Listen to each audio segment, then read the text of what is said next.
Chapter 1. The Forge of Mythology. Hammer sang its ancient song against the anvil, each strike a prayer to gods who had long forgotten the prayers of mortals. In the heart of Mythology, where the air itself seemed to shimmer with heat and possibility, stood a forge unlike any other. Its flames burned not with ordinary fire, but with something deeper, a hunger that spoke of divine origins and mortal defiance. Callista worked with the rhythm of the seasons, her movements as natural as breathing. Soot streaked her face like war paint, and her hands bore the scars of 1,000 battles with iron and flame.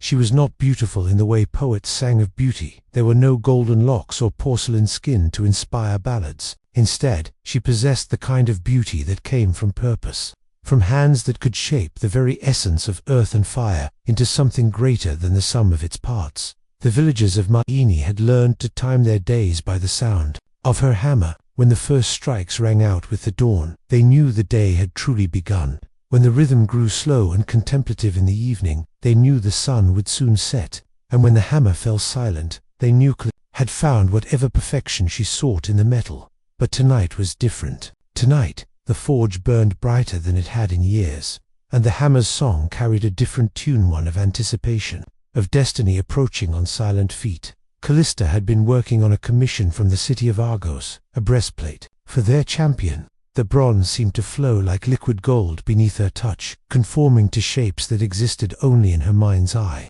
She had been smithing for 20 years, since she was barely more than a girl, but tonight she felt like she was discovering fire for the first time. The workshop around her told the story of her craft. Tools hung from every surface, each one worn smooth by years of use, each one shaped by her own hands to serve a specific purpose. The bellows, worked by her apprentice Damon, breathed life into the coals with a steady rhythm.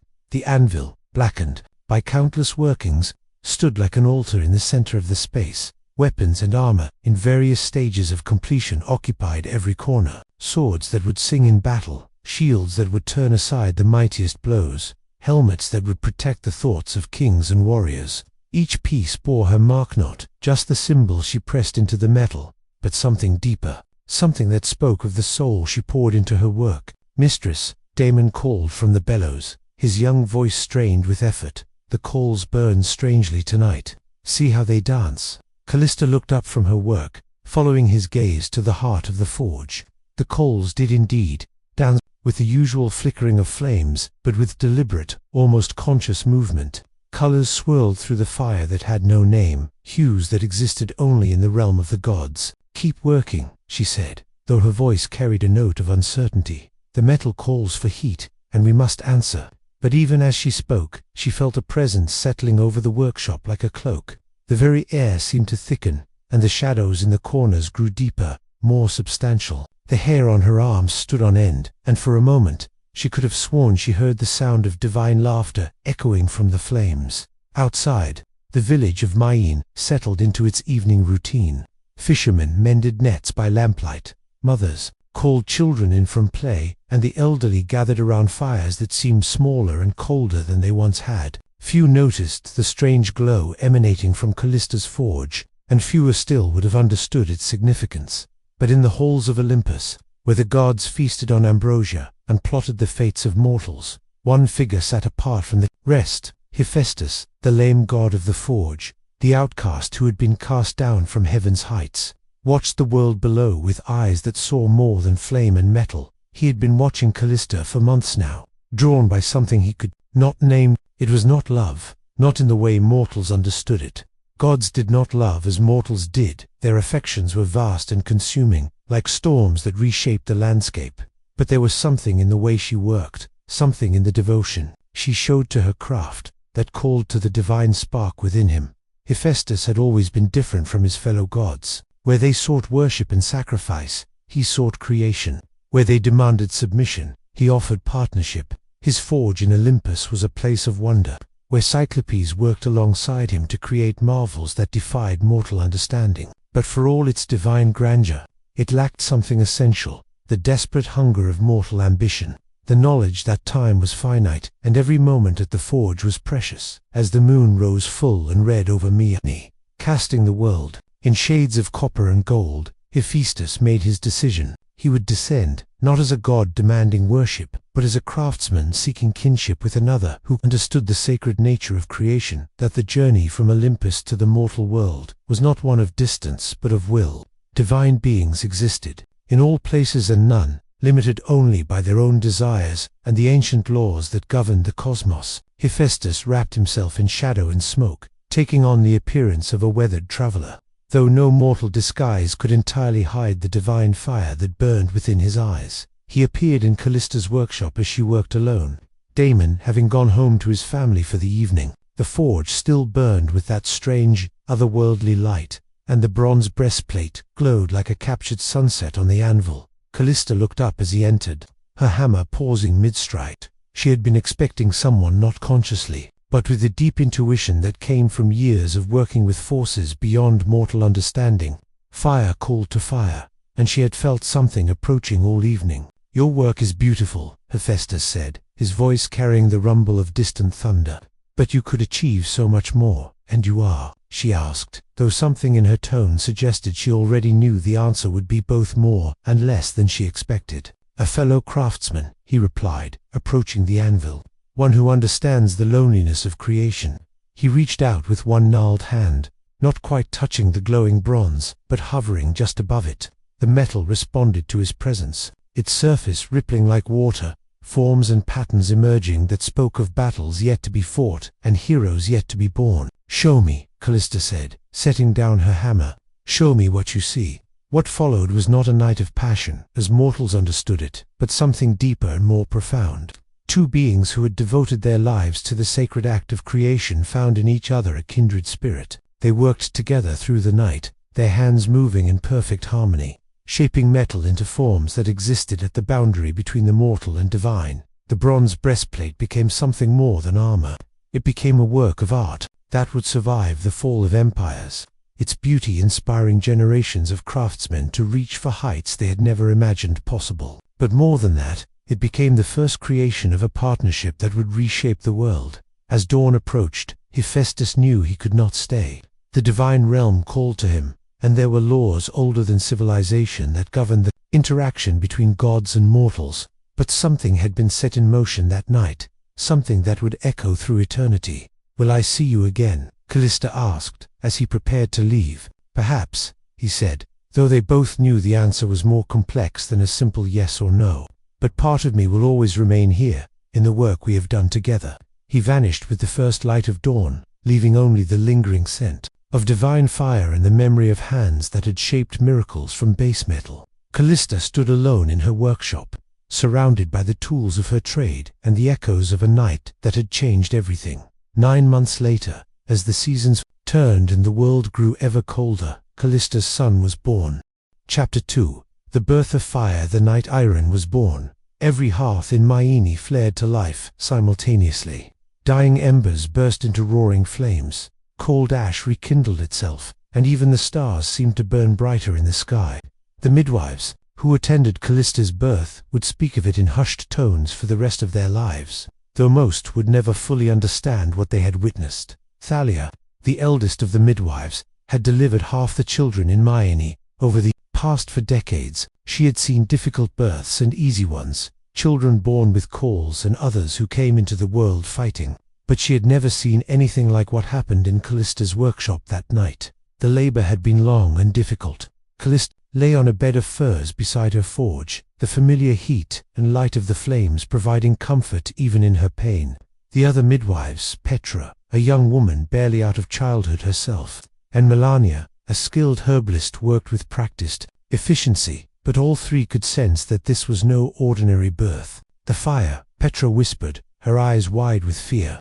"It moves with her pain."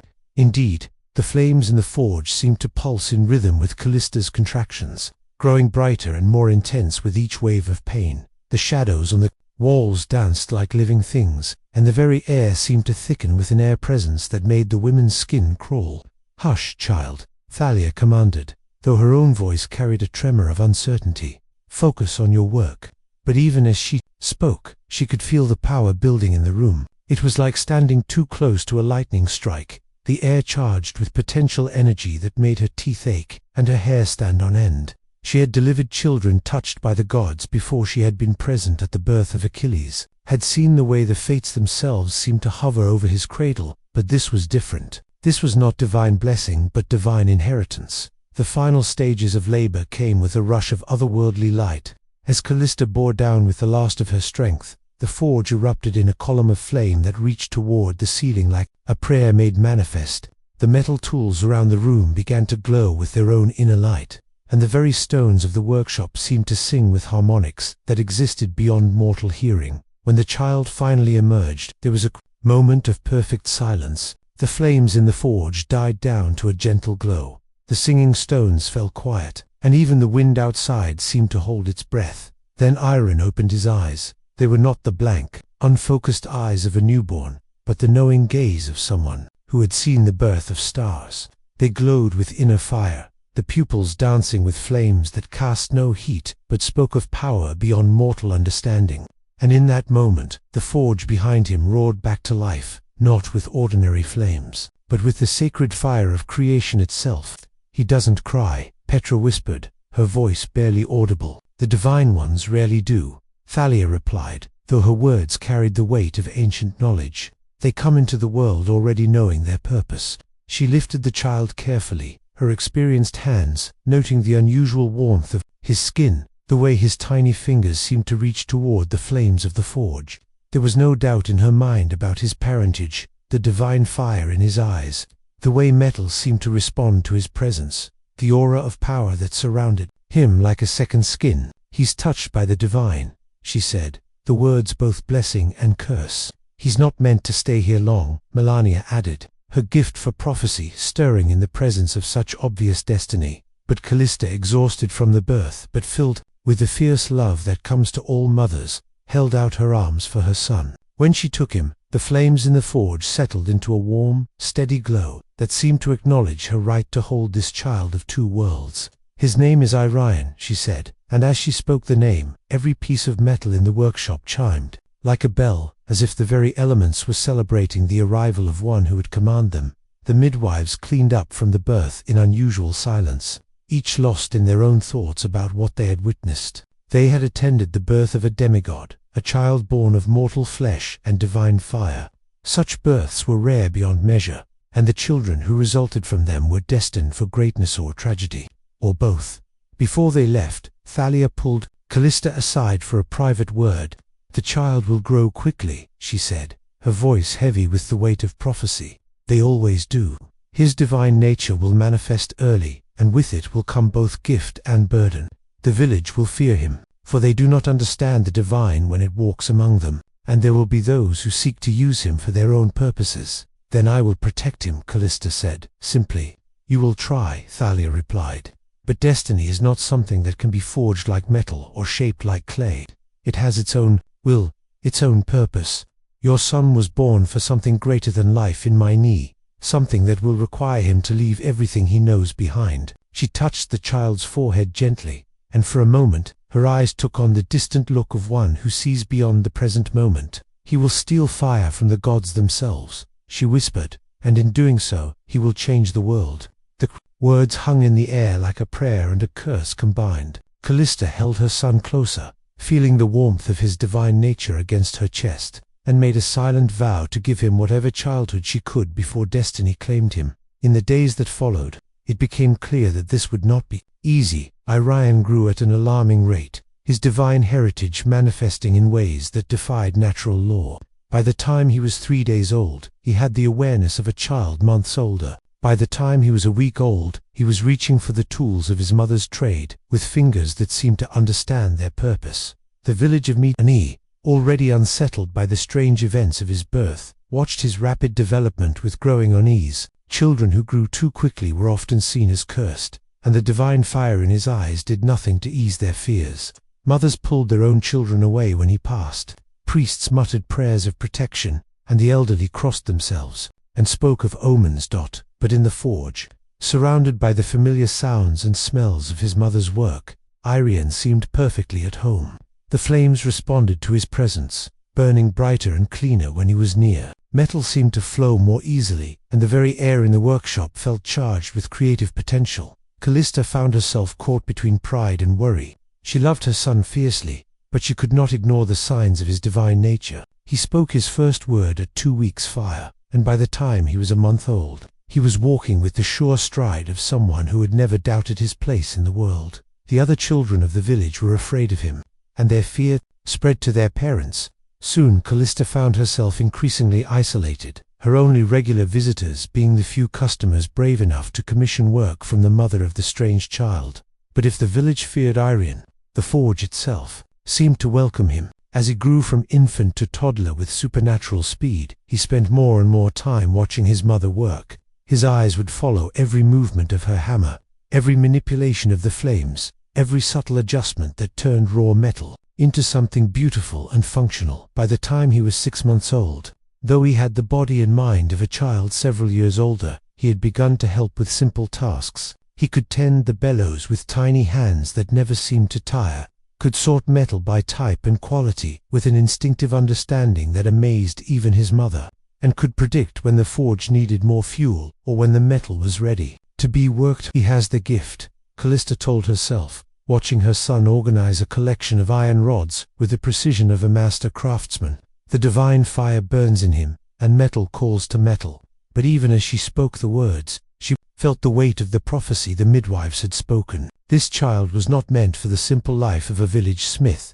His destiny lay elsewhere, in heights and depths that she could barely imagine. The first real sign of his true nature came when he was 8 months old. Callista had been working on a particularly difficult piece of sword commissioned by a wealthy merchant who wanted something that would mark him as a person of importance. The metal had been stubborn, refusing to take the shape she envisioned, fighting her will at every turn. She had been struggling with it for hours, the sweat streaming down her face despite the familiar heat of the forge. Her hammer rang against the anvil with increasing frustration, and the metal seemed to mock her efforts by returning to its original shape no matter how she worked it.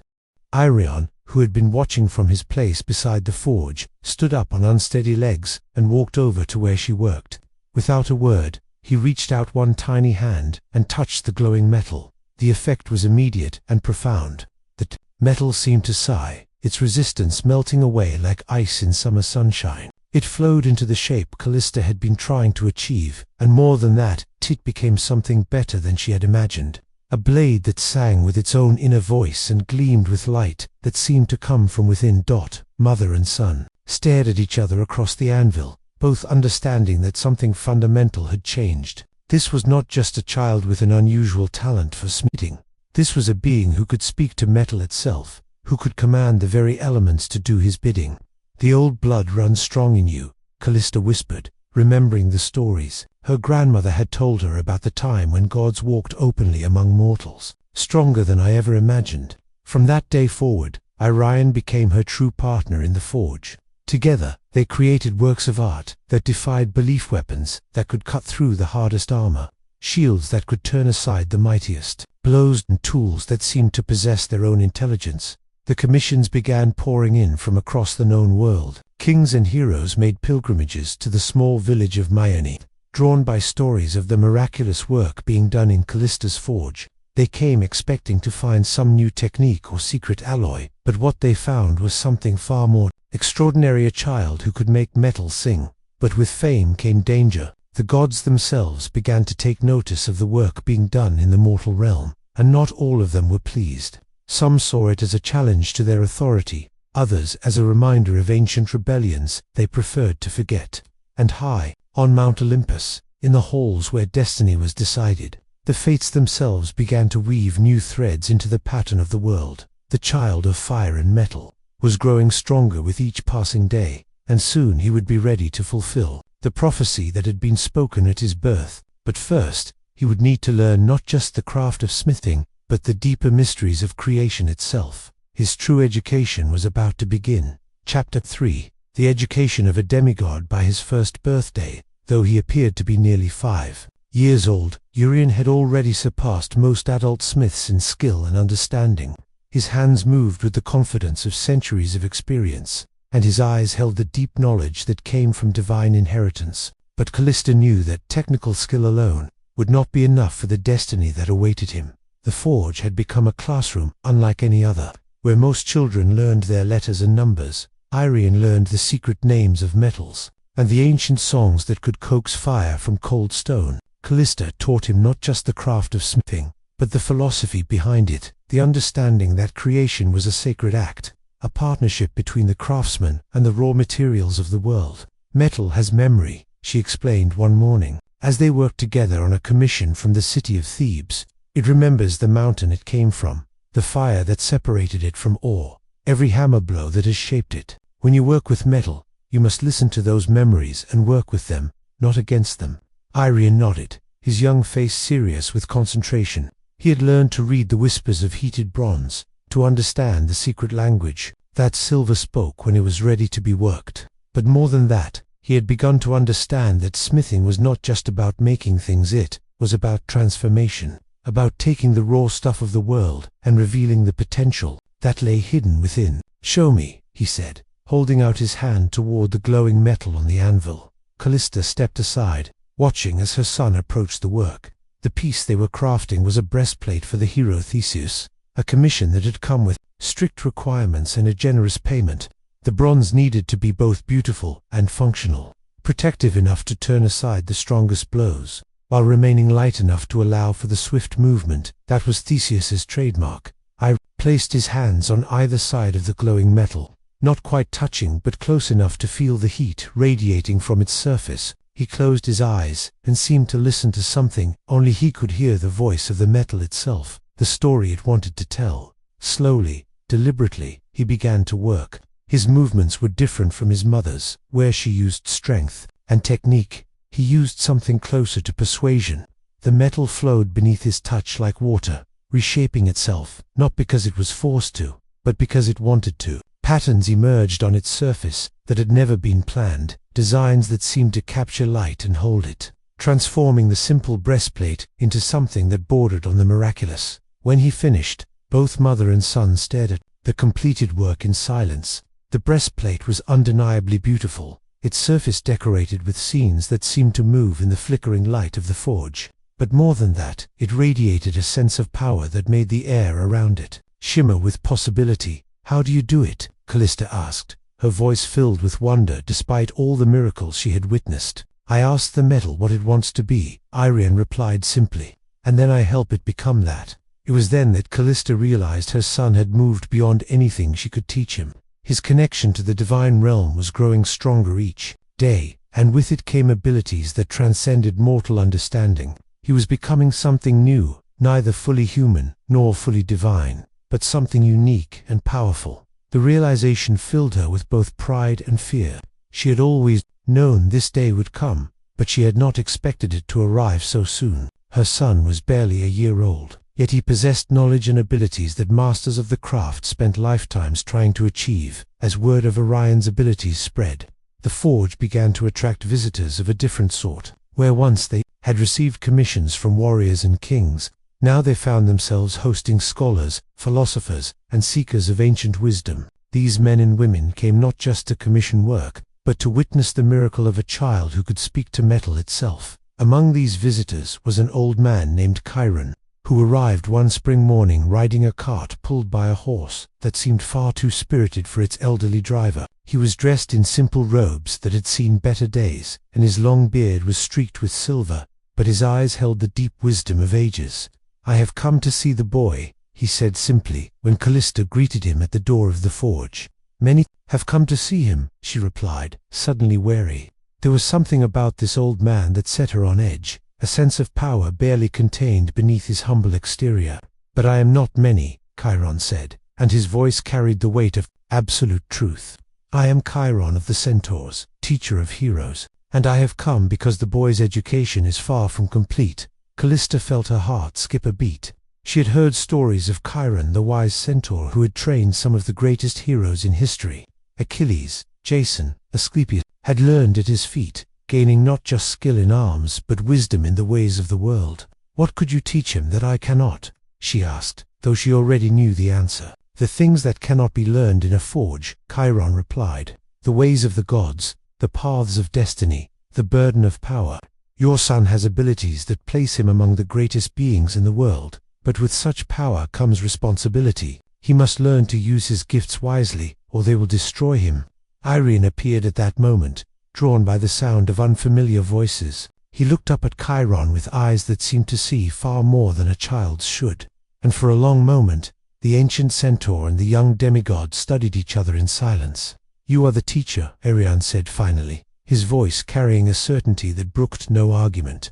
"And you are the student," Chiron replied with a slight smile, "though I suspect you will teach me as much as I teach you." And so began the second phase of Orion's education. 3 times a week, Chiron would arrive at the forge, and the two of them would walk into the hills surrounding Myne, where the old centaur would share the wisdom of ages with his young student. They spoke of many things. During those walks, the nature of divinity, the responsibility that came with power, the delicate balance between order and chaos that governed the world. Chiron taught him about the gods and their ways, about the heroes who had risen and fallen throughout history, about the forces that shaped the destiny of mortals and immortals alike. "Your father is Hephaestus," Chiron said one afternoon as they sat beside a stream that ran down from the mountains, "the god of fire and forge, the divine craftsman, but he is also the outcast, the one who was cast down from Olympus because he was different. Do you understand what this means?" Irian nodded slowly. He had felt the weight of his divine heritage since birth, had understood instinctively that he was different from other children, but he had never fully grasped the implications of his parentage. "It means that you stand between worlds," Chiron continued, "neither fully mortal nor fully divine, but something unique. This gives you great power, but also great responsibility. The gods will never fully accept you, and mortals will always fear you. You must find your own path, your own purpose." "And what is that purpose?" Irian asked. "That is for you to discover," Chiron replied. "But I can tell you this: the world grows cold, and the sacred fire that once burned in every hearth is dying. Perhaps it is your destiny to restore what has been lost." These words would prove to be prophetic, though neither teacher nor student fully understood their meaning at the time.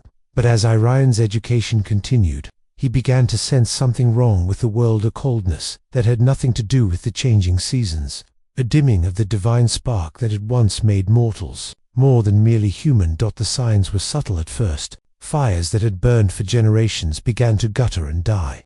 Hearths that had never known cold ash suddenly refused to hold flame. The great forges of the world, including his mother's, required more and more fuel to maintain their heat, and, even then, the flames seemed smaller, less vibrant than they once had been. "The eternal flame is dying," Chiron explained one day, his voice heavy with ancient sorrow. "Long ago, Prometheus stole fire from the gods and gave it to mortals, and that fire has sustained humanity ever since. But the gods have grown tired of sharing their gifts, and they have begun to reclaim what was once freely given. Then we must stop them," Irian said, his young voice filled with determination. "We must do nothing," Chiron replied firmly. "This is not a task for mortals, no matter how wise or brave they might be. Only one with divine blood could hope to approach the sacred flame, and even then, the price would be terrible." But even as he spoke the words, Chiron could see the fire of destiny burning in his student's eyes. The boy was already beginning to understand what he was meant to do, and no amount of wisdom or warning would turn him from his path. The education continued for 3 years, during which Irian grew not just in knowledge but in power. His abilities with metal and fire continued to develop, but now they were tempered with wisdom and understanding. He learned to read the signs and portents that spoke of the god's will, to understand the complex web of fate and destiny that governed the world.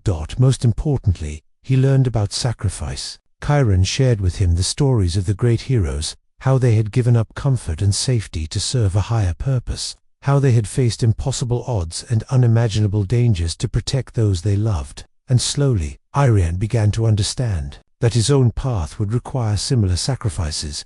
"The hero's journey is not about glory," Chiron explained as they watched the sunset from a hill overlooking Myne. "It is about choosing to serve something greater than yourself, even when that choice costs you everything you hold dear." "And if I choose not to be a hero?" Irian asked. "Then you will live a comfortable life in your mother's forge, creating beautiful things and earning the respect of mortals," Chiron replied. "But the fire will continue to die, and eventually, humanity will return to the cold and darkness from which it came. The choice is yours, but choose knowing what hangs in the balance." That night, as Irian lay in his bed listening to the familiar sounds of the forge cooling after a day's work, he made his decision. He was barely 4 years old, but he possessed the body and mind of a youth on the verge of manhood. The divine fire burned in his veins, and the metal of the world sang to him in voices that spoke of transformation and possibility. He would seek the eternal flame. He would steal fire from the gods themselves, just as Prometheus had done long ago, and if the price was his own life, then so be it. The warmth of humanity's hearths was worth any sacrifice. But first, he would need to grow stronger, to learn skills that went beyond smithing and philosophy. He would need to become a warrior as well as a craftsman, for the path to Mount Olympus was guarded by creatures and gods, who would not hesitate to destroy anyone who threatened their power. His true trials were about to begin. Chapter 4. The Awakening. Of power. The morning of Orion's 5th birthday dawned grey and cold, with frost covering the ground despite the fact that it should have been the height of summer. The unnatural chill had been growing stronger with each passing month, and now even the most optimistic villagers could no longer deny that something was fundamentally wrong with the world. In the forge, Callista struggled to keep the flames burning hot enough to work the metal properly. What had once been a simple matter of adding fuel had become a daily battle against forces that seemed determined to extinguish every fire in the mortal realm. She had taken to sleeping in the workshop, tending the coals through the night, to ensure they would still be alive come morning. Irian had grown tall and strong, his divine heritage manifesting in ways that amazed even those who had watched him develop from birth. He stood nearly as tall as his mother now, his body carrying the lean strength of a trained warrior despite his young age. His eyes had deepened from their original coal-bright glow to something that seemed to hold the very essence of fire itself, warm and comforting to those he loved, but capable of burning with terrible intensity when his anger was roused. The cold grows stronger, he observed, watching his mother work the bellows with increasing desperation. Each day it becomes harder to maintain the fire. The gods are reclaiming their gift, Callista replied, echoing the words Chiron had spoken so many times. Fire was never meant to be the permanent possession of mortals. We borrowed it, and now the loan is being called in. Then perhaps it is time to make it truly ours, Irian said quietly. His mother looked up from her work, seeing something in his expression that made her heart skip with fear. She had known this day would come, the day when her son would choose to embrace his destiny rather than simply endure it. But knowing and being prepared were two very different things. The eternal flame, she whispered, understanding immediately what he meant. You mean to steal it? I mean to restore it, Irian corrected. To return to humanity what was always rightfully theirs. Fire is not the property of the gods, it is the spark of creation itself, the force that separates civilization from barbarism. Without it, mortals will return to the caves and the darkness, and all the progress of ages will be lost. And you think you can simply walk into Olympus and take it? Callista asked, though she knew her son was capable of far more than any mortal could imagine. No, Irian admitted, but I think I can do what Prometheus did. I can steal it through cunning and courage, and then protect it with my life if necessary. The conversation was interrupted by the arrival of Chiron, who entered the forge with an expression of deep concern. The old centaur had been coming more frequently in recent weeks, his usual calm demeanor replaced by an urgency that spoke of approaching crisis. The signs are unmistakable, he said without preamble. The gods have made their decision. Zeus has commanded that the eternal flame be sealed away forever, beyond the reach of mortal hands. Humanity will be allowed to keep only the fires they can kindle themselves, and those will burn cold and brief. Then we are to be reduced to animals, Callista said bitterly, scratching for sparks in the wilderness, dying of cold in the winter. Months. Not if I can help it, Irian said, his voice carrying the absolute certainty of divine will. I will not allow my father's gift to be taken from the world. Your father? Chiron asked, his eyes sharp with sudden understanding. Hephaestus has spoken to you. Not in words, Irian replied, placing his hand on the anvil. The metal surface began to glow with inner light, responding to his touch in ways that defied natural law. But in dreams, in visions that come when I work the forge, he shows me things, the true nature of fire, the history of creation, the reason why the gods fear mortals who possess the divine spark. And what does he show you? Chiron asked, though his tone suggested he already suspected the answer. That the eternal flame is not just fire, Irian said, his voice taking on the cadence of prophecy. It is the spark of creation itself, the force that allows mortals to transcend their limitations and become something greater. With it, they can build cities that rival Olympus, create art that moves the gods to tears, discover truths that shake the foundations of reality itself. And that is precisely why Zeus wants it sealed away, Chiron said grimly. The gods have grown complacent in their power, and they fear that mortals with access to the eternal flame might one day challenge their supremacy. Then they are right to fear, Orion said, and as he spoke, every piece of metal in the forge began to ring like a bell, as if the very elements were responding to his declaration. For I will not allow humanity to be reduced to servitude. I will steal the eternal flame, and I will ensure that it burns forever in the hearths of mortals. The decision made, the three of them began to plan. It would not be enough simply to reach Mount Olympus. The eternal flame was kept in the deepest vaults of the divine realm, guarded by creatures and powers that had never been defeated. Orion would need to become more than just a skilled craftsman. He would need to become a warrior capable of facing the gods themselves. His training began immediately, where once he had spent his days learning the subtleties of metalwork and the wisdom of ages. Now he devoted himself to the arts of war. Chiron taught him swordplay and strategy, archery and athletics, all the skills that the greatest heroes had needed to survive their legendary quests. But Orion's training was different from that of ordinary heroes. His divine heritage gave him advantages that mortal warriors could never possess: strengths that could bend iron bars, speed that could outrun the wind, and reflexes that could catch arrows in flight. More importantly, his connection to the element of fire gave him abilities that no opponent would expect. Fire is not just a tool, he learned during one particularly intense training session. It is a force of nature, a living thing that can be shaped and directed by will alone. Master it, and you master one of the fundamental forces of creation.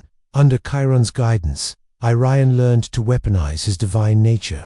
He could cause his weapons to burst into flames that burned with the heat of the forge, could surround himself with protective barriers of fire that turned aside the strongest attacks, and could even manipulate the heat in his opponents' bodies, causing their armor to become unbearably hot or their weapons to become too hot to hold. But perhaps his greatest weapon was his ability to speak directly to metal itself. Swords would turn in their wielders' hands, armor would weaken at crucial moments, and even the most carefully crafted weapons would fail when faced with his will. It was a power that made him nearly invincible in combat, but it also carried a terrible responsibility. Power without wisdom is destruction, Chiron warned him repeatedly. Remember that your goal is not to destroy, but to preserve. Use your abilities to protect, not to dominate. As Orion's training progressed, word of his growing power began to spread beyond the village of Myene. Heroes and warriors came from across the known world to test themselves against the young demigod, and few left disappointed. Some came seeking glory, others came seeking death in combat against a worthy opponent, but all came away changed by the experience. Among these visitors was a young woman named Thalia, a warrior priestess from the temple of Artemis. She arrived one autumn morning dressed in hunting leathers and carrying a bow that seemed to shimmer with its own inner light. Unlike the others who had come to challenge Orion, she did not seek combat. Instead, she sought understanding. I have been sent by my goddess, she explained when Orion met her at the edge of the village. She has seen your destiny in the stars, and she wishes to know if you are truly worthy of the task you have set for yourself. And how would she judge my worth? Orion asked, intrigued despite himself. Through trial, Thalia replied simply. 3 tests, designed to measure not just your strength and skill, but your wisdom and character. Are you willing? Orion agreed, and over the next 3 days, he faced challenges unlike any he had encountered before. The first test was one of strength. He was required to move a boulder that had been placed by the gods themselves, a stone so massive that entire armies had tried and failed to budge it. But Orion did not try to move it through brute force alone. Instead, he used his connection to the earth and metal within it, speaking to the stone itself until it willingly rolled aside. The second test was one of wisdom. He was presented with a riddle that had no apparent answer, a puzzle that had confounded philosophers for generations. But Orion understood that the riddle was not meant to be solved through logic alone. Instead, he used his divine intuition to see beyond the surface of the words. finding the deeper truth that lay hidden within. The third test was the most difficult of all, a test of character. Thalia presented him with a choice. He could have the power to complete his quest immediately, but only if he sacrificed the life of an innocent person. The choice was designed to reveal the true nature of his heart, to show whether he would choose personal success over moral principle. Without hesitation, Irian refused. The power he sought was meaningless if it came at the cost of innocent life. He would find another way to reach the eternal flame, or he would die in the attempt, but he would not compromise his principles for the sake of expedience. "You have passed all 3 tests," Talia said when it was over. "My goddess is satisfied that you are worthy of the task ahead, but she also wishes me to warn you the path you have chosen will cost you everything you hold dear. Are you prepared for that sacrifice?" "I am," Irian replied, and as he spoke, he felt the weight of destiny settling upon his shoulders like a cloak. "I understand the price, and I accept it willingly." With his training complete and his worthiness proven, Irian began the final preparations for his quest. He spent days in the forge, working with his mother to create the weapons and tools he would need for the journey ahead. Together, they forged a sword that could cut through the barriers between worlds, armor that could protect him from the wrath of the gods, and a special container that could hold the eternal flame, without being consumed by it. But the most important preparation was emotional. Irian knew that he might never see his mother again, that the quest ahead might well cost him his life. He spent his last nights in Mythology, walking through the village, memorizing every detail of the place that had been his home, saying farewell to the life he had known. "I wish I could come with you," Callista said on his final night, as they stood together in the forge where he had been born. "You will," Irian replied, touching the pendant he wore around his neck, a piece of metal from the first blade they had forged together. "Part of you will always be with me, in everything I create, in every fire I kindle. You taught me that creation is sacred, that the forge is a temple where mortals can touch the divine. I will carry that lesson with me always." "Promise me something," Callista said, tears glistening in her eyes. "Promise me that you will remember who you are, no matter what you must become to complete this quest. You are my son, born of love and fire, and that will never change." "I promise," Irian said, and as he spoke, he felt the power of the oath settling into his bones. No matter what trials lay ahead, no matter what sacrifices he might be called upon to make, he would remember this moment and the love that had shaped him. The next morning, he set out on his journey. The path to Mount Olympus was long and treacherous, guarded by creatures and obstacles that would test every skill he had learned. But Irian walked forward without hesitation, his divine fire burning bright within him, ready to face whatever challenges lay ahead.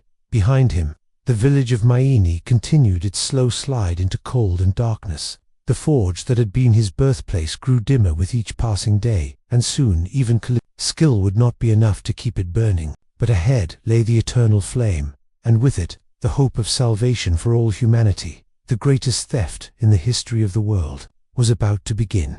Chapter 5. The Road to Olympus. The path to Mount Olympus was not one that could be found on any mortal map. It existed in the spaces between worlds, in the realm where legend and reality intertwined like lovers in the darkness. Irian had studied the ancient texts with Chiron, had learned the secret names and hidden ways that might grant him passage to the divine realm, but knowledge and experience were two very different things. His journey began in the pre-dawn darkness, when the world lay wrapped in mist and shadow. He had chosen this time deliberately, the liminal hours when the barriers between realms were thinnest, when a mortal with divine blood might slip through cracks in reality that would be sealed during the full light of day. The pack on his shoulders carried the tools of his trade, alongside the weapons of warhammer and sword, tongs and shield, the forge crown that would mark him as a son of Hephaestus to any who possessed the sight to see it. Most precious of all was the crystalline container that would hold the eternal flame, wrought from materials that existed only in the boundary between elements, neither fully solid nor fully energy. As he walked, the familiar landscape of his childhood gradually gave way to something stranger and more wonderful. The hills around Mythology began to rise and twist, taking on shapes that defied natural law. Trees grew in impossible spirals, their leaves shimmering with colors that had no names in mortal tongues. The very air seemed to thicken with possibility, charged with the same energy that Irian had felt in his mother's forge during the moments of greatest creation. By midday, he had reached the first of the great barriers, the river of forgetfulness, whose waters would strip away the memories of any mortal who tried to cross. The river was wider than any natural waterway, its surface reflecting not the sky above but the deepest fears and regrets of those who approached its banks. Irian stood on the shore for a long moment, watching the dark waters flow past. He could see shapes moving beneath the surface, the ghostly forms of heroes who had attempted this journey before him. Their memories and identities dissolved into the hungry current. For a moment, he felt the weight of their failure pressing down upon him, threatening to crush his resolve, before he had even truly begun. But then he remembered his mother's words about the nature of metal and memory. Everything held an echo of what it had been, and if he was truly his father's son, then he could speak to the water itself, convince it to remember what it had chosen to forget. He knelt beside the river and placed his hands just above the surface, not quite touching the water, but close enough to feel its power. The divine fire within him began to glow, not with the harsh light of destruction, but with the warm radiance of creation. He spoke to the river in the ancient language of the forge, the words that could convince even the most stubborn elements to change their nature. "I am Orion," he said, his voice carrying the authority of his divine heritage. "Son of Hift, child of fire and metal. I do not come to take from you, but to give. Remember what you were before you became the guardian of forgetting. Remember the time when you flowed clear and sweet, when mortals could drink from your banks without fear." The water began to respond to his words, its dark surface rippling with patterns that spoke of ancient memories stirring. For a moment, Ariane could see what the river had been, a gentle stream that had nourished the gardens of the gods, a place where divine and mortal had come together in harmony. The vision was brief, but it was enough. The river parted before him, creating a dry path across its bed. The water on either side rose like walls of liquid crystal, held back by the force of his will and the power of recovered memory.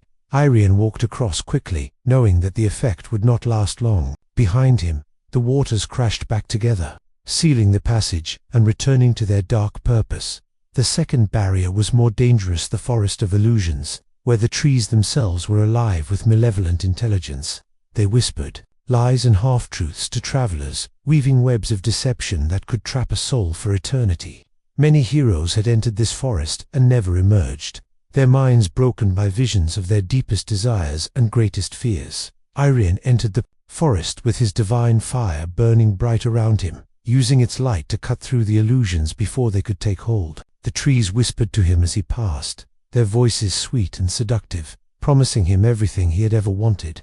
"Why struggle toward an impossible goal?" they murmured. "Return to your mother's forge, where you can create wonders in safety and comfort. You have already proven yourself. There is no need for this dangerous quest. The gods will destroy you." Other voices warned, "You are walking towards certain death, and for what? Mortals who will never appreciate your sacrifice. Turn back now, while you still can." But Irian had learned to recognize the voice of truth from the voice of temptation. He pressed forward, using his connection to the element of fire to burn away the illusions before they could cloud his judgment. The forest fought him at every step, sending phantom enemies to attack him, showing him visions of his mother dying alone while he pursued his impossible quest. The most dangerous illusion came near the heart of the forest, where the trees were oldest and most cunning. Suddenly, Irian found himself back in the forge of his childhood, standing beside his mother as she worked. But this version of Callista was different, bitter and accusatory, her eyes filled with the pain of abandonment. "You left me," she said, her voice heavy with reproach. "You chose your grand destiny over your own mother. I raised you, taught you everything you know, and you repaid me by walking away to chase impossible dreams." For a moment, Irian felt his resolve waver.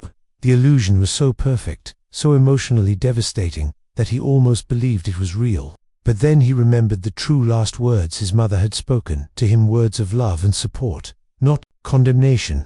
"You are not my mother," he said firmly, and the illusion shattered like glass. "My mother understands why I must do this. She knows that some things are worth any sacrifice." The forest released him then, recognizing that it could not break a spirit forged in the fires of divine purpose. Irian emerged from the trees to find himself standing at the base of Mount Olympus itself, the great peak rising before him like a pillar supporting the sky. But the mountain was not unguarded. Coiled around its base was the Hydra of Lerna, the nine-headed serpent that had been placed there by the gods to ensure that no mortal could reach the summit. Each head was the size of a horse, with fangs that dripped poison and eyes that burned with immortal hatred. The creature reared up as Irene approached, its multiple heads weaving hypnotic patterns in the air. It was a creature of pure malice, born from the nightmares of the gods themselves, and it had never been defeated in honest combat. "Turn back, mortal," it hissed, its voice like the sound of molten metal poured into cold water. "This mountain is forbidden to your kind. Only death awaits those who would challenge the will of Zeus." "Then I will face death," Irene replied, drawing his sword. The blade burst into flames as it cleared the scabbard, burning with the pure fire of creation. "But I will not turn back." The battle that followed was unlike anything that had ever been fought on the slopes of Mount Olympus. The Hydra attacked with all 9 heads simultaneously, each one moving independently, but in perfect coordination with the others. Its poison breath created clouds of toxic vapor that would have killed any mortal instantly, and its massive coils could crush even the strongest warrior. But Irene was no ordinary warrior. He moved with the fluid grace of molten metal, his divine fire protecting him from the creature's poison and his supernatural strength allowing him to match its power. When the Hydra's head struck at him, he parried with his blazing sword, sending arcs of fire that seared the creature's scales. When it tried to crush him with its coils, he spoke to the metal in its blood, causing it to turn against itself. The battle raged for hours, neither combatant able to gain a decisive advantage. The Hydra's heads multiplied when they were severed, growing back stronger and more vicious than before. But Irene had learned from the stories of heroes who had faced this creature. He knew that brute force alone would never defeat it. Instead, he began to work with the systematic precision of a master craftsman. Rather than trying to destroy the creature, he began to reshape it, using his divine fire to forge new patterns in its very essence. He spoke to the primal chaos from which it had been born, convincing it to remember a time before hatred and violence. Slowly, impossibly, the Hydra began to change. Its multiple heads merged back into a single, more natural form. Its poison fangs retracted, replaced by gentle eyes that held the wisdom of ages. The creature that had been created to destroy became something new, a guardian that would protect rather than threaten. "I remember," the transformed creature said, its voice now melodious rather than harsh. "I remember what I was before they made me into a weapon. Thank you, child of fire. You have given me back my true nature." The Hydra coiled around the base of the mountain in a new pattern, one that created a spiral path leading upward toward the summit. It would still guard the mountain, but now it would test the worth of those who sought to climb it, rather than simply destroying them. Irene began his ascent, following the spiral path that wound around the mountain's circumference. The climb was treacherous, with winds that could knock a man from the narrow ledges and precipices that dropped away into bottomless darkness. But he pressed on, driven by the knowledge that every step brought him closer to his goal. As he climbed, he began to encounter the minor gods and spirits that dwelt on the mountain slopes. Some tried to turn him back with warnings and threats. Others attempted to bribe him with offers of power and immortality. But Irene remained focused on his purpose, treating each encounter as another test of his resolve. The most significant challenge came when he reached the realm of the Muses, the 9 sister goddesses who presided over the arts and sciences. They surrounded him as he passed through their domain, their voices weaving a song so beautiful that it could stop the hearts of mortals and make gods weep with longing. "Stay with us," they sang in perfect harmony. "You are a creator, like us. Together, we could craft wonders that would make the works of your mortal forge seem like children's toys. Why risk everything for a flame that may destroy you?" Their offer was tempting, to spend eternity in the company of beings who truly understood the sacred nature of creation. But Irene remembered the cold hearths of the mortal world, the dying fires that marked the end of an age. "I am honored by your offer," he said, his voice carrying the respect due to such powerful beings. "But I have a duty to those who cannot speak for themselves. The flame I seek is not for MIT, is for all humanity." "Then you are truly worthy," said Calliope, the chief of the Muses. "Pass, son of Hephaestus, and know that our songs will remember your courage long after the last star has burned out." They granted him a gift, then a song that would protect him from the final guardians of Olympus, a melody that would remind him of his purpose when all else seemed lost. The music settled into his bones like a heartbeat, becoming part of his very essence. The summit of Mount Olympus was unlike anything Arion had imagined. It was not a single peak, but a vast realm of impossible beauty, where palaces of living light stood beside gardens that bloomed with flowers made of crystallized starlight. The air itself seemed to sing with divine harmonies, and every breath filled his lungs with the pure essence of creation. But he had no time to marvel at the wonders around him. Somewhere in this realm of the gods burned the eternal flame, and he had to find it before the inhabitants of Olympus discovered his presence. The real challenge was just beginning. Chapter 6. The halls of the gods. The palaces of Olympus rose before Arion like dreams given form, their walls shifting between marble and light, their towers reaching toward infinite skies. Each structure was a masterpiece of divine architecture, defying the laws of physics and aesthetics that governed the mortal world. But despite their beauty, they were also fortresses, designed to keep mortals at bay and protect the secrets of the gods. Arion moved through the divine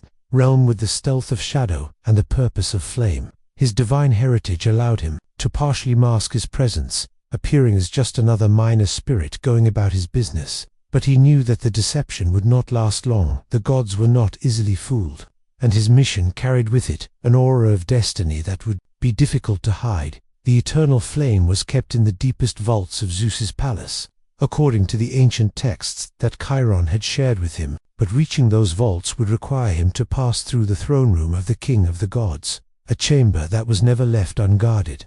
Arion would need to find another way, a path that would take him to his goal without alerting the entire pantheon to his presence. He made his way through the lesser districts of Olympus, where the minor gods and spirits made their homes. Here, the architecture was less grand, but more varied, reflecting the diverse nature of the divine beings who dwelt within. He passed temples dedicated to forgotten aspects of nature, workshops where divine artisans crafted wonders that would never be seen by mortal eyes, and gardens where the very concept of beauty was cultivated like a flower. It was in one of these gardens that he encountered his first real challenge. Persephone, queen of the underworld, sat beside a fountain that flowed with liquid starlight. She was beautiful in the way that winter was beautiful, cold and perfect, and touched with the promise of death. Her eyes held the deep wisdom of one who had seen both the heights of Olympus and the depths of Hades. "Arion, son of Hephaestus," she said without looking up from the flowers she was tending, "you walk a dangerous path." "All paths worth walking are dangerous," he replied, approaching carefully. Persephone was not hostile, but she was unpredictable, and her power was not to be underestimated. "Indeed," she said, finally turning to face him, "but some paths lead to glory, while others lead only to destruction. Which do you think yours will be?" "I hope for the former, but I am prepared for the latter," Arion said honestly. "The flame I seek is not for my own glory, but for the survival of humanity." Persephone smiled, and for a moment her cold beauty was touched with something warmer. "You sound like your father.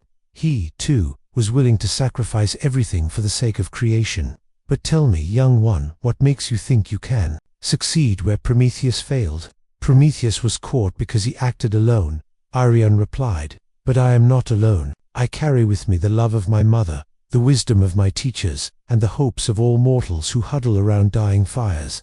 That is a power that even the gods cannot fully understand." "Perhaps," Persephone said, rising from her seat, "but you will need more than hope to succeed. The eternal flame is guarded by forces that have never been defeated.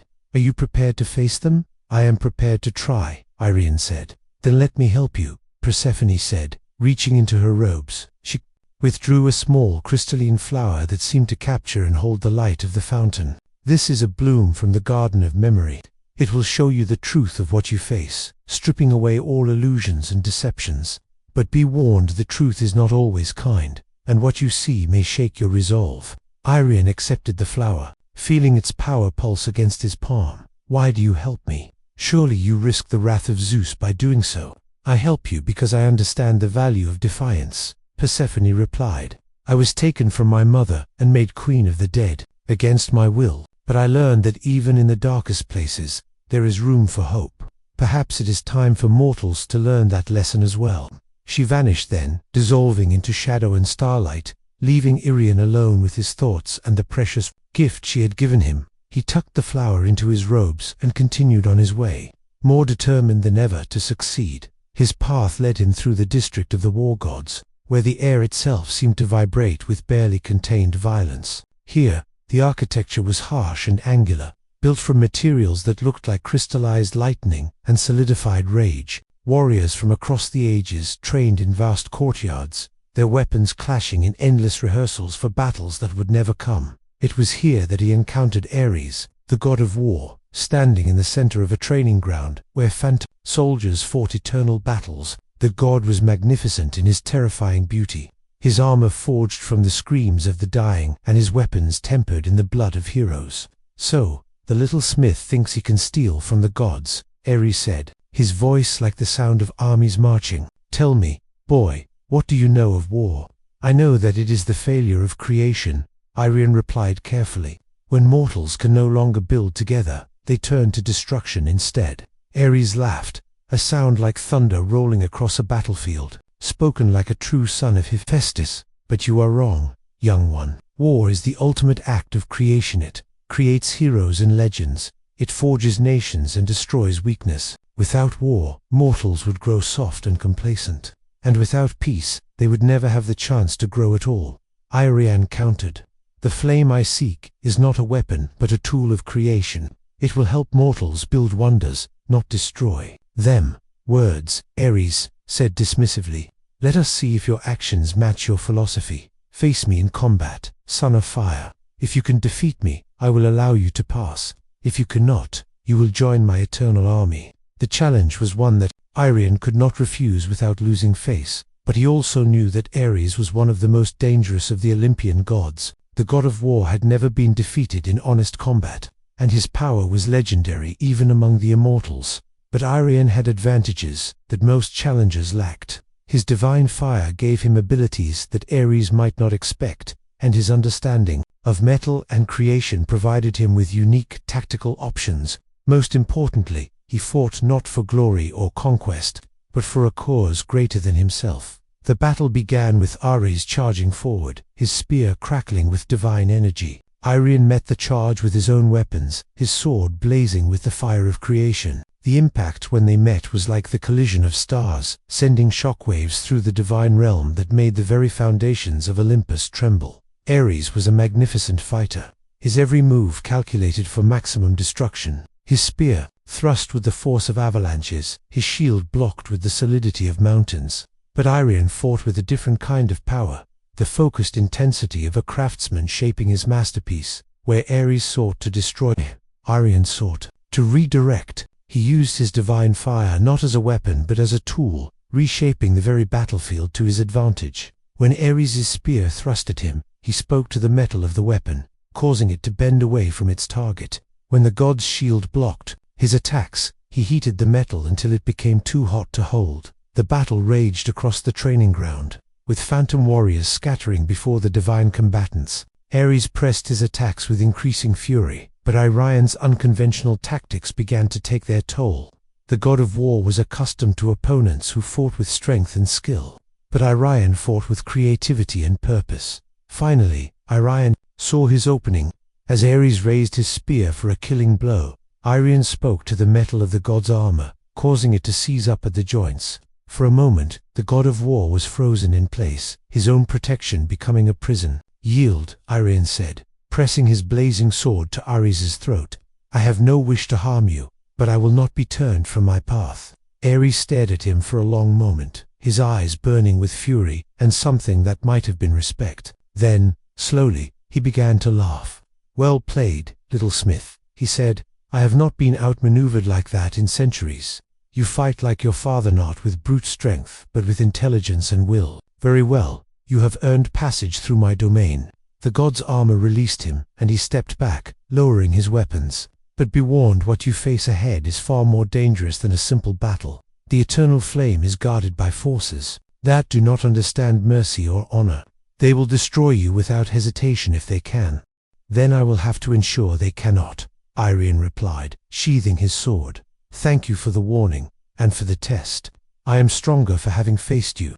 See that you remember that strength," Ares said. "You will need it." Irion continued his journey through the divine realm, passing through districts devoted to love and beauty, wisdom and prophecy, the hunt and the harvest. Each area presented its own challenges, but none were as direct as the confrontation with Ares. The other gods seemed content to watch and wait, as if his ultimate fate was already decided. Finally, he reached the approaches to Zeus's palace, the great fortress that stood at the heart of Olympus. The structure was vast beyond comprehension, its walls built from crystallized lightning, and its towers reaching toward realms that existed beyond the physical universe. It was here that the eternal flame was kept, in vaults that had never been breached. But between Irion and his goal stood the final guardian, Eris, the three-headed hound of Hades, temporarily borrowed to guard the approaches to the palace. The creature was enormous, each head the size of a building, with teeth like sword blades and eyes that burned with the fires of the underworld.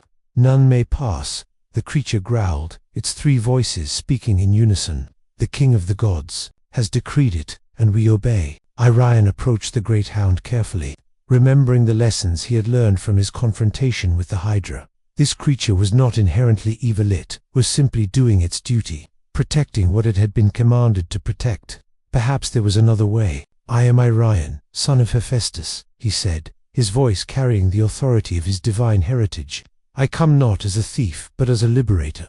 The flame I seek was stolen from humanity long ago, and I mean to return it to those who need it most." "We know who you are," Cerberus replied, "but our duty is clear. None may pass without the permission of Zeus himself." "Then perhaps you should ask him," Irion suggested. "I am willing to face the king of the gods and argue my case before him. If he refuses, I will accept his judgment and withdraw." The three heads of Cerberus consulted among themselves in whispers that sounded like distant thunder. Finally, they reached a decision. "Very well," the creature said. "We will allow you to pass, but only so that you may face the judgment of Zeus. If you try to steal the flame without his permission, we will hunt you to the ends of the earth." "I understand," Irion said, bowing respectfully to the great hound. "Thank you for your wisdom." As he passed beneath the creature's massive form, he felt the weight of destiny settling upon him like a cloak. The final confrontation was at hand, and everything he had worked for would be decided in the next few hours. The halls of Zeus's palace were filled with wonders beyond imagination, but Irion barely noticed them. His attention was focused entirely on the path ahead, on the chamber where the king of the gods held court. It was time to face the greatest challenge of his life. Chapter 7. The Throne of Thunder. The throne room of Zeus was a cathedral of power, its vast dome reaching toward infinity and its walls lined with the captured essence of storms. Lightning danced in crystalline fixtures that had been forged from the hearts of dying stars, and the very air thrummed with the barely contained energy of divine authority. At the center of this magnificent chamber sat the throne itself, carved from a single piece of solidified thunder and cushioned with clouds that had witnessed the birth of the world. Zeus himself was a figure of terrible majesty, his presence filling the room like the pressure before a storm. His hair was white as snow and wild as wind, his beard crackling with tiny bolts of electricity.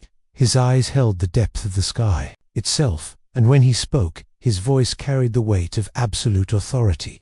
"So," he said, his words echoing through the chamber with the force of thunder, "the little smith has come to steal from the gods." Irion walked forward with measured steps, his divine fire burning steadily within him, despite the overwhelming presence of the king of the gods. He had prepared for this moment throughout his entire journey, but no amount of preparation could have readied him for the sheer magnitude of power that radiated from the throne. "I have come to reclaim what was taken," he said, his voice carrying clearly through the vast space. "The eternal flame belongs to humanity, not to the gods who would hoard it out of fear."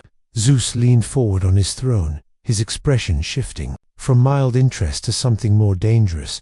"Belongs to humanity. The fire is mine by right of conquest,